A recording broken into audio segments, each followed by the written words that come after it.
ওই জানাটা আমরা আশা করি মাধ্যমে দিতে পারি। তো টিএসসির আশেপাশে যারা আসেন আমি মনে করি ছুটির দিন কিন্তু সবাই আসে এখানে, শিক্ষিত বেকার সমাজ যারা এখনও চাকরির জন্য ট্রাই করতেছে অথবা জাতীয় স্বার্থে যারা চিন্তা করে যে আমার ভবিষ্যৎ প্রজন্মের জন্য এই দাবিটা খুব যৌক্তিক, তারা আসতে পারেন। একটা সময় দেন, আমরাও আসছি, আমাদের মতো আপনারাও আসেন। এই কথা বলতে করে আপনারা আমার ছোট বক্তব্যটা শেষ করছি। আপনারা ভাইদের একটু ভাই আমার একটা কথা ছিল, কথা হচ্ছে যে ভাইয়া ওনারা তো 32 অ্যাকসেপ্ট করছে আপনাদের কাছ থেকে, তাই না? তা আপনারা 35 বলেছেন, তো 32 আর 35 হলে আপনাদের কি হয়, আর 32 হইলে আপনাদের কি সমস্যা হয়, একটু বিষয়টা তুলে ধরেন। তাহলে আমার প্রশ্ন হলো 32 যদি দিতে পারে 35 দিতে সমস্যা কোথায়? সুপারিশ কমিটি যেটা ছিল, যারা এটা হলো রাষ্ট্র সংস্কার একটা সরকার, এই সরকারের কাছে আমরা দাবি জানাবো, এটা খুব যৌক্তিক। আমরা নির্বাচিত সরকারের কাছ থেকে যতটুকু আশা করব তার চাইতে বেশি কোনো আশা করব এই সরকারের কাছ থেকে, কারণ আমরা এই সরকারকে সবাই চাইছি বলে এই সরকার ক্ষমতায় আসছে। তো আমরা যে দাবিটা চাচ্ছি, এই দাবিটা 12 বছর শুরু থেকে এখন অবধি দাবিটা চলতেছে।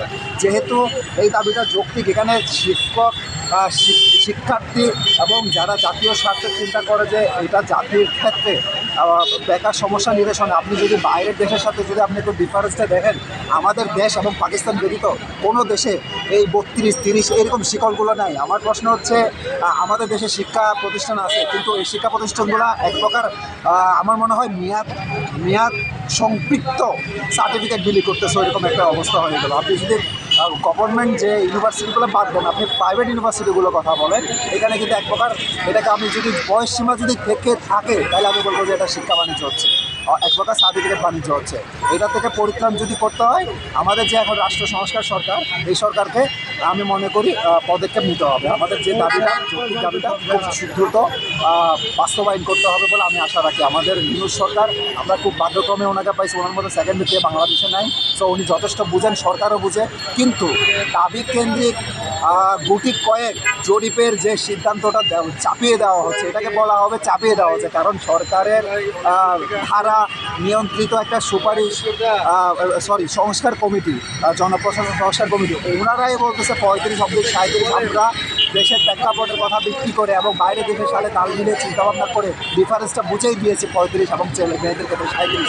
তাইলে এই সরকার আমাদের সুপারিশ কেন মানলো না, কেন অপেক্ষা করলো, সেটা সরকারই বলতে পারে। এখন আমরা খুব রাস্তায় যারা আছি, আমরা খুব ভালোভাবে বুঝি সরকার কেন দেয়নি। সেটা হচ্ছে সরকারও কিন্তু জানে যে এই দাবিটা কতটুকু যৌক্তিক, কিন্তু এই দাবি কেন্দ্রিক গুটি কয়েক যারা কিনা রাজনীতিকরণ করতে চাচ্ছে, আমি যদি ছোটো ভাই সাজ্জিদ এবং হাসনাদের কথা বলি, তারা এটা নিয়ে রাজনৈতিক দল গঠন করবে, দাবির বর্তমান রানিং স্টুডেন্টদেরকে ব্যবহার করে।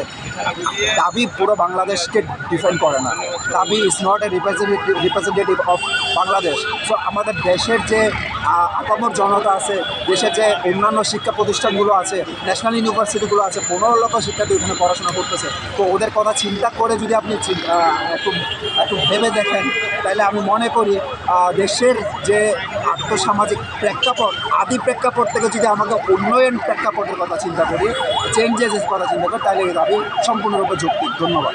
আসসালামু আলাইকুম।